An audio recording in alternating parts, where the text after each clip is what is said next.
इफिसियों के नाम पौलुस की पत्री अध्याय 2। उसने तुम्हें भी जिलाया जो अपने अपराधों और पापों के कारण मरे हुए थे,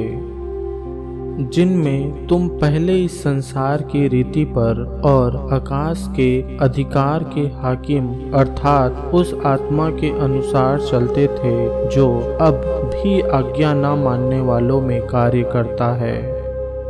इनमें हम भी सब के सब पहले अपने शरीर की लालसाओं में दिन बिताते थे और शरीर और मन की इच्छाएं पूरी करते थे और अन्य लोगों के समान स्वभाव ही से क्रोध के संतान थे। परंतु परमेश्वर ने जो दया का धनी है, अपने उस बड़े प्रेम के कारण जिससे उसने हमसे प्रेम किया, जब हम अपराधों के कारण मरे हुए थे तो हमें मसीह के साथ जिलाया। अनुग्रह ही से तुम्हारा उद्धार हुआ है और मसीह यीशु में उसके साथ उठाया और स्वर्गीय स्थानों में उसके साथ बैठाया, कि वह अपनी उस कृपा से जो मसीह यीशु में हम पर है, आने वाले समयों में अपने अनुग्रह का असीम धन दिखाए। क्योंकि विश्वास के द्वारा अनुग्रह ही से तुम्हारा उद्धार हुआ है, और यह तुम्हारी ओर से नहीं वरन परमेश्वर का दान है, और न कर्मों के कारण, ऐसा न हो कि कोई घमंड करे।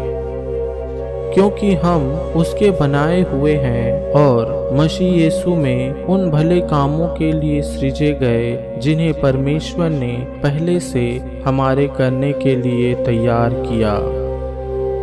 इस कारण स्मरण करो कि तुम जो शारीरिक रीति से अन्य जाति हो और जो लोग शरीर में हाथ के किए हुए खतना से खतना वाले कहलाते हैं, वे तुमको खतना रहित कहते हैं।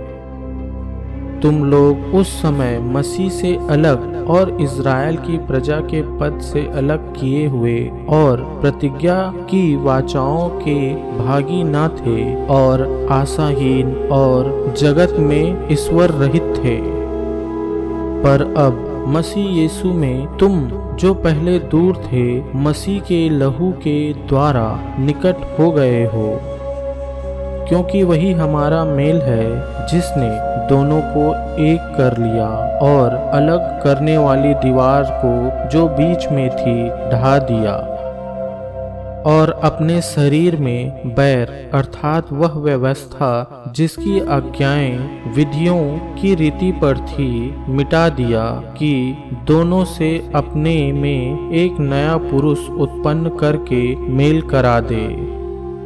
और क्रूस पर बैर को नाश करके इसके द्वारा दोनों को एक देह बनाकर परमेश्वर से मिलाए। उसने आकर तुम्हें जो दूर थे और उन्हें जो निकट थे, दोनों को मेल मिलाप का सुसमाचार सुनाया। क्योंकि उसी के द्वारा हम दोनों की एक आत्मा में पिता के पास पहुंच होती है। इसलिए तुम अब विदेशी और मुसाफिर नहीं रहे, परंतु पवित्र लोगों के संगी स्वदेशी और परमेश्वर के घराने के हो गए, और प्रेरितों और भविष्यवक्ताओं की नींव पर, जिसके कोने का पत्थर मसीह यीशु स्वयं ही है, बनाए गए हो,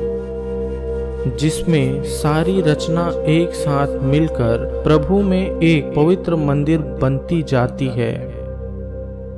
जिसमें तुम भी आत्मा के द्वारा परमेश्वर का निवास स्थान होने के लिए एक साथ बनाए जाते हो।